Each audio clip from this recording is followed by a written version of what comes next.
Hello everybody, it's Sarah, and for today's video I thought it's time once again to do a top 5 Wednesday. It's been some time since I did my last one, and also I have to pre-film a bunch of videos since I'm leaving for Korea in 3 days exactly, and I still wanted to be able to upload stuff.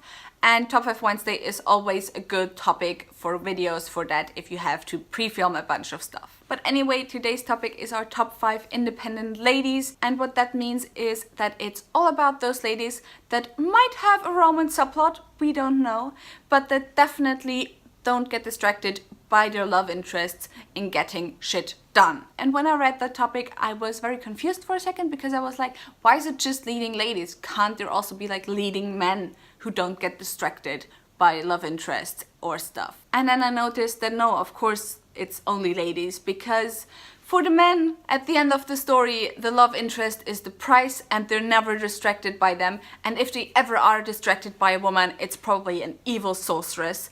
And for ladies, they just have to have a romance subplot, especially in YA for some reason.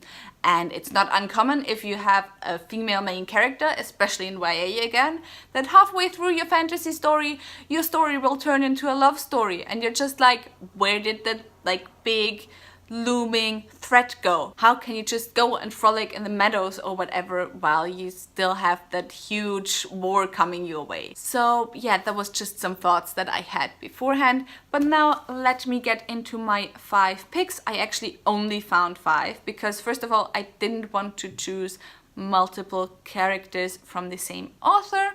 And second of all, the characters either don't really have any love interests, or I felt they weren't really fitting, or they were distracted. So yeah, I have like barely 5 books, and now let me get into them. The first book is kind of my 5th spot, but also kind of an honorary mention, because this character is only 12 or 13, I think. So I don't know how much that counts, the love is only hinted at, but I still wanted to talk about Maggie from Inkheart, because I just find the way she deals with the love interest in the first and second and third book so funny.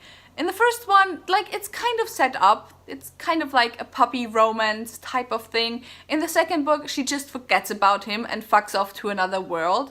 And in the third book, she is in that world together with him, but she just forgets about him in general.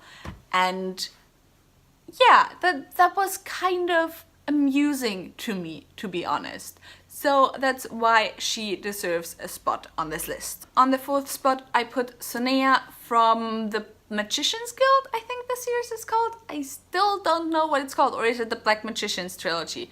Anyway, it's by Trudy Canavan, you'll find it probably. I think the first book is actually called The Magician's Guild in English. But yeah, I read it in German, so excuse my not knowing, although I should probably look it up finally, so I can finally know.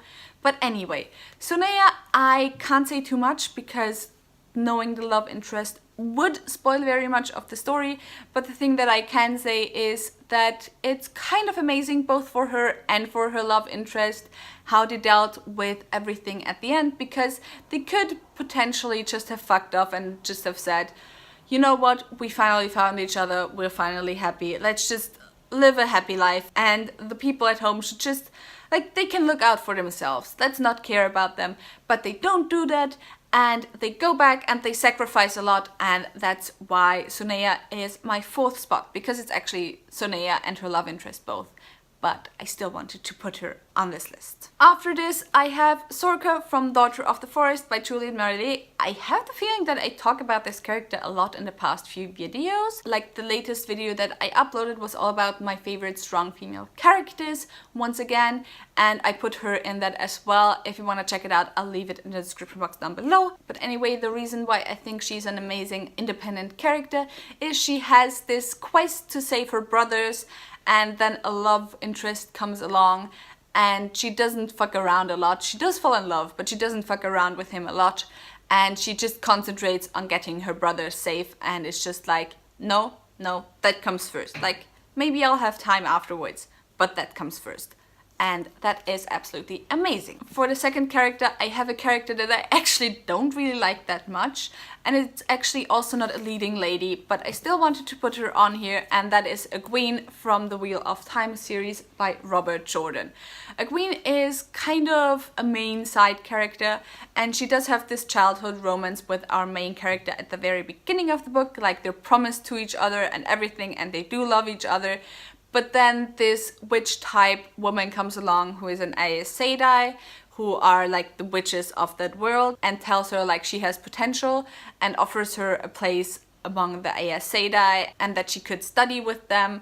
And Egwene is just like, I mean, yeah, I did love that dude, but that's just way nicer to do, even though she knows if she becomes an Aes Sedai, she can't actually marry, or it's very unlikely that she's allowed to marry. So yeah, that's the one reason why I actually loved her, even though I generally think that she's a very annoying character. And the last one, because of course, what would be a list of independent ladies on my channel if I didn't have a character by Anne Bishop on it?